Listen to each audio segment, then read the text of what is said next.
नीरज पांडे लेकर के आ गए हैं अपना स्पेशल ऑप्स और ये लौट आया है एक बार फिर से पूरे 7 दिन 7 एपिसोड के नाम से मिशन है। फ्राइडे से ये मिशन स्टार्ट होती है और आगे 7 दिनों के लिए बढ़ती। नीरज पांडे ने इस सीजन को बोल्ड किया है और एक अलग ही फॉर्मेट में लेके आए हैं, लेकिन क्या ये सीरीज उतनी ही जबरदस्त है जितना इसका कॉन्सेप्ट, और क्या ये अपने पिछले सीजन से बेहतर है? हर एक एपिसोड की कहानी मैं बताऊंगा, बिना स्पॉयलर्स के बताने की कोशिश करूंगा। अगर कुछ स्पॉइल हो जाती है तो उसके लिए मैं पहले ही आपको वार्न कर देता हूँ। पहला एपिसोड एक थोड़ी बहुत मिस्ट्री के साथ शुरुआत होता है। हिम्मत सिंह फिर से लौटे हैं और अपने सिग्नेचर स्टाइल में स्क्रिप्ट थोड़ी स्लो चलती है, जैसा कि बाकी सीजन्स इसके रहे हैं। मल्टीपल फ्लैशबैक एक ही टाइमलाइन में दिखा रहे हैं, जो कि कहानियां 2-3 साइड मुड़ रही हैं और हम ये नहीं समझ पाते हैं कि ये कहाँ जा रही है और क्या करने की कोशिश कर रही है। अब कहानी में नए कैरेक्टर्स आते हैं, undercover agents, dark business deals और डार्क वेब की दुनिया, और उसमें बहुत सी चीजें अब पता चलने लगती हैं कि जो कहानियां हैं पिछले 10 साल में जो हमारे देश के अंदर में हुए हैं, कुछ चीजें उनसे इंस्पायर्ड होकर के उठाई गई हैं। जैसे कि मेहुल चौकसी के किरदार को दिखाया गया है,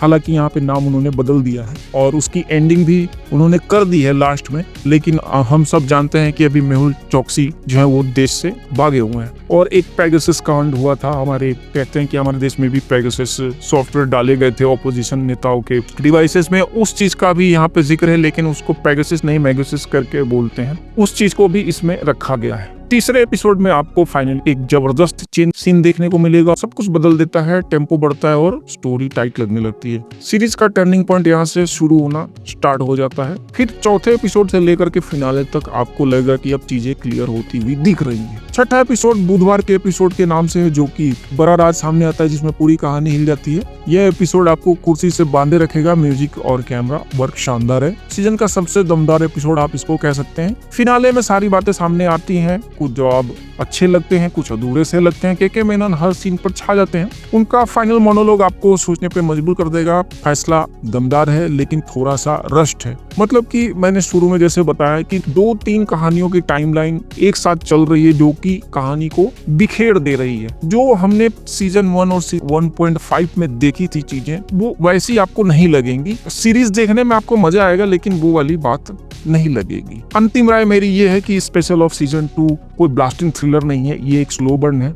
अगर आप ज्यादा एक्शन के भूखे हैं तो शायद आपको निराश करेगी, लेकिन अगर आपको सातिर कहानी, गहरे किरदार और इंटेलिजेंट थ्रिलर पसंद है तो ये सीजन जरूर देखिए। के मेनन फिर साबित करते हैं कि वो मास्टर हैं। कुछ एपिसोड टाइट एडिटिंग मांगते हैं, लेकिन अब जो भी है वो हमारी आंखों के सामने है। बेस्ट एपिसोड मेरे को वेडनेसडे और कमजोर एपिसोड सबसे मेरे को मंडे लगा। रेटिंग्स की जहां तक बात करूं, 10 में से मैं इसको दूंगा 7 से 7.5 स्टार्स। अगर आपने स्पेशल ऑप्स 2 देखी है तो आपका फेवरेट एपिसोड कौन सा था कमेंट में बताइए। अगर वीडियो पसंद आया हो तो लाइक ठोक दीजिए और सब्सक्राइब करना मत भूलिए। ऐसे और थ्रिलर रिव्यू के लिए मिलते हैं अगले मिशन में। बेल आइकन नोटिफिकेशन को दबाइए और अगले वीडियो के लिए इंतजार कीजिए। मैं हूँ मिस्टर लेजी टॉक्स से। जय हिंद, वंदे मातरम।